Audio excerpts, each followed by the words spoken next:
Let's see. I've got one more article we can talk about. It's not too much to talk about, but let's see. So in NBC, there was an article entitled "Twitter Employees Can Work from Home Forever."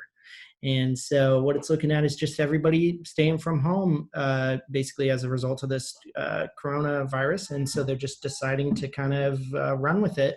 And a lot of other businesses are kind of following suit. Said that Google has told vast majorities that they're going to work from home until 2021. And so, I guess it's kind of the generic thing. It's hard to find a news article this time of the year without finding the topic of work from home. But yeah, everybody's getting used to, embracing their new future. And so I wonder how much we're going to see a change from even small to mid-sized companies in having people work from home from now on. Have you guys had a lot of discussions about having this prolonged with other clients by any chance?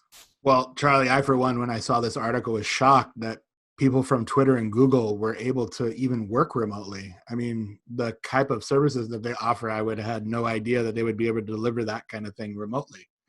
I'm joking here, but my point is like, of course, Twitter and Google are going to keep working remotely. Like the reduction in the price of a brick and mortar, of course you are. But my question, and when I was thinking about this article, went more to those businesses that can be done in person or, like it remotely. And I hate to go back to it, but accounting firms, right? We know that probably, 80 to 90% of what you do in an accounting firm, traditional or untraditional as our firm is, you can do remotely. And so the question is then, if you're working remotely like that all the time and with more remote work, when you're in an office, you're spending 40 to 60 hours a week with people, and it feels very much like family. And we talked about this earlier in the show, where you get to a point where it is almost like you're probably spending more time with them than you are with your family. And then once you've been there a while, nepotism or entitlement sinks in, and you're talking about working around an employee that's been there and been a producer but isn't working as good, or they've always been here, they're a good soul, let's keep them around. And with this, although, it does feel with video, it feels a little more connected, but if you're working remotely and all of the employees are for this, are you commoditizing what you're doing? Does this make this less kind of, does this kind of desensitize that connection that you get when you're in an office or side by side with somebody for 40 to 60 hours a week? Does the remote work commoditize what you do?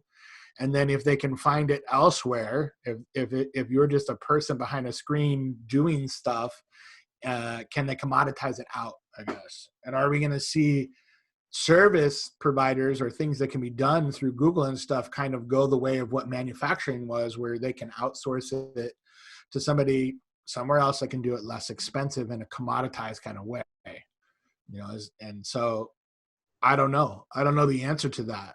I mean, I would suggest that if you're working in an environment like this, to try and start skewing yourself to having those skills and attributes that can't be commoditized away, like the connection of being able to explain financial statements to non-financial people, or be able to have the skill set to be able to bring some more value other than just the commodity side of the business.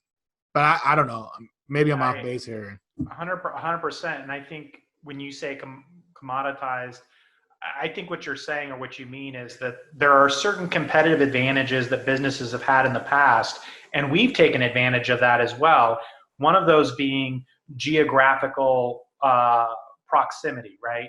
So, we've certainly taken advantage of Portland-based businesses wanting to work with Portland-based professionals, and that's created a competitive advantage to us. It's meant that even though, in Portland, our fees are higher than perhaps if you hired somebody with a similar skill set in, I don't know, Kansas or Missouri or something like that, right?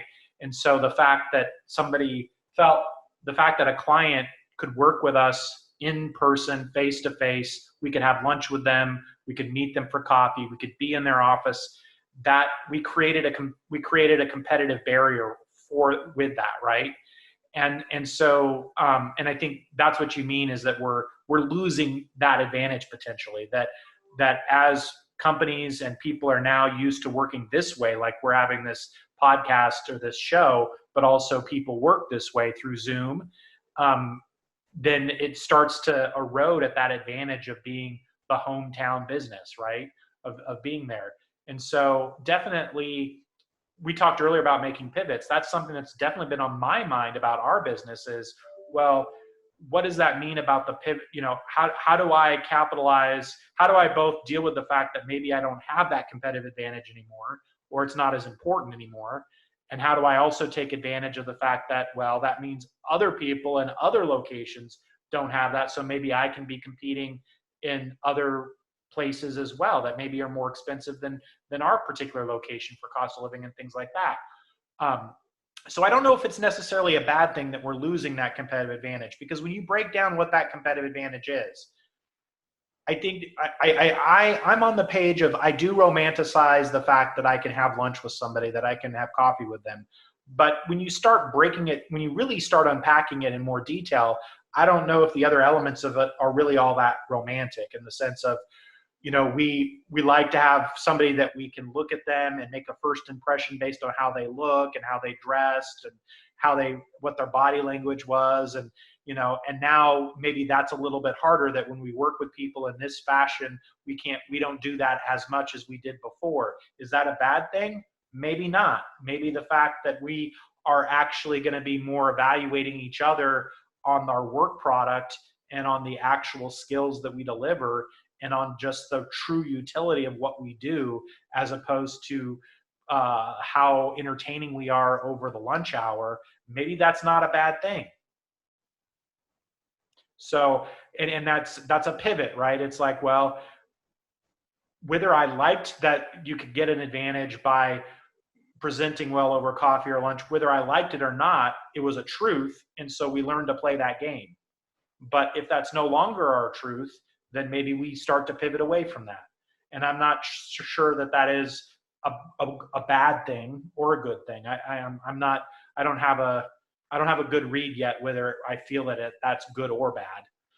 It just is. I think it all comes down to just realizing that this is happening to everyone else too. So while it's changing for us, it's also changing for everybody else. And so it really just becomes a question of how well you pivot, really, I guess, how well you react to the fact that things have changed and take advantage of what's easier to do now versus what's harder to do now.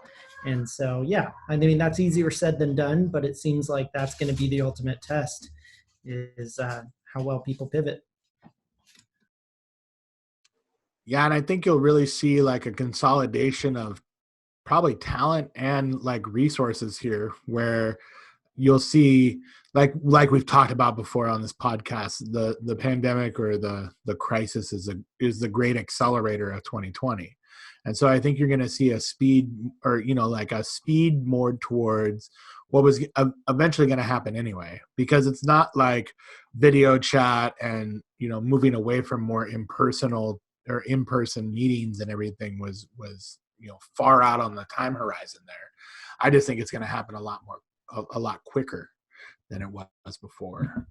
And I think when I'm talking about commoditization, I'm also talking about when you're talking about company culture, how much that changes when you're not, I guess it's anybody's guess, but when you're shoulder to shoulder with somebody in an office, if that camaraderie is different than conversing on a screen or in a video chat, and whether that matters, I think that's all yet to be seen. And yeah. And the kind of, I guess, collaboration that happens in a team, can that happen over video chat the same way it happens in person? I think those are questions, like, especially if you're in a creative space, that are going to be really, really difficult to answer, and only time will tell. I think if you're good, that shines through everything. But I think there's going to be a learning curve here, especially for creative types, to be able to collaborate and to be able to jive with team members via Zoom or however this is going to work, versus in-person shut-in meetings where you're pitching ideas, And it's also on the receiving end too. Like maybe you're okay with changing to this new way of doing things and you feel like you've got Zoom down and all the different things down, but the people that you work with, maybe not even your teammates, but your boss or whoever else maybe doesn't, take to it as quickly as you do. And so even though you feel confident in it, they maybe aren't ready for that transition. So it's that give and take that's going to be different in every pair of, service provider and service receiver. But yeah, like you said, only time will tell. And, I guess we're all going to find out the hard way, right?